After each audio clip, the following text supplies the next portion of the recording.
बंधूबाबा जे सावंतवाडीचे कोळगावचे फिरोज बाबा आहेत ते जितेश राऊतच्या प्रकरणामध्ये आरोपी आहेत. असं असताना आज शिवसेनेच्या लोकांवर राऊतांवर आरोप होत होते.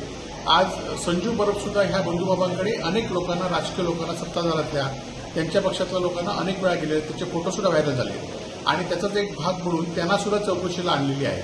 आता त्यांच्यावर काय कारवाई करणार हा आमच्यापर्यंत सत्ताधारांना प्रश्न आहे की आज अनेक ठिकाणी खरात बाबा सावंतवाडीतल्या कुठल्या आमदारांचे जवळ होते हे सुद्धा माहिती आहे. आता ही संजू परबसुद्धा या फिरोज बाबांवर काय काय विषय केलेले आहेत आणि कुडाळ तालुक्यामध्ये सुद्धा हायवेला असलेले बुवासुद्धा अनेक लोकांना राजकीय निवडणुकीचं तंत्र देत असतात.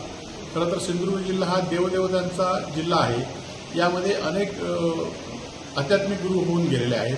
असं असताना या सगळ्या राजकीय लोकांना निवडणुकी जिंकण्यासाठी हे कुठलं तंत्र या बाबांकडून घेतात हा खरं तर प्रश्न आहे आणि त्यामुळे संजू बरोबर सुद्धा चौकशी झाली पाहिजे अशी आमची मागणी आहे. वैभव नाईक सगळीचकडे एक नोटीस आणि स्वतः एक स्टेटमेंट दिलंय, एक व्हिडिओ केलाय आणि सगळीकडे सांगतो की संजू परबांना फिरोज बाबा संदर्भात नोटीस आली. मला आतापर्यंत तर रात्रीचे 9 वाजले कोणत्याही प्रकारची नोटीस मिळालेली नाही. आता ही नोटीस, माझी नोटीस वैभव नाईकाकडे कशी पोचली हा सगळ्यात महत्वाचा प्रश्न आहे. का दारू पिऊन बोलतो, काय दारू पितो एवढं मला माहिती आहे. तर दारू पिऊन बोलायला लागला हे मला आता कळतं, कारण ही नोटीस आतापर्यंत मला कोणती पोचलेली नाहीये.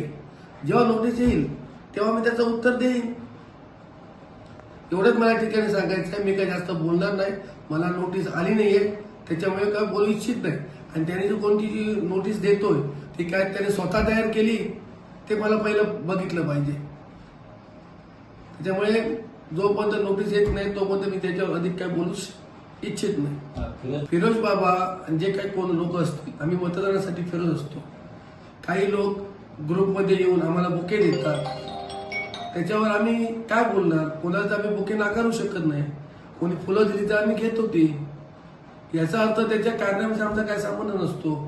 बुके वगैरे त्याने दिलाय मला, आम्ही मान्य करतो. तो सुद्धा 50 लोकांना दिलेला बुके आहे. काय करणी करतोच करताना आमचे फोटो नाहीत, बुके देतानाच फोटो आहेत. कोणत्या प्रकारचा काही संबंध नाहीये.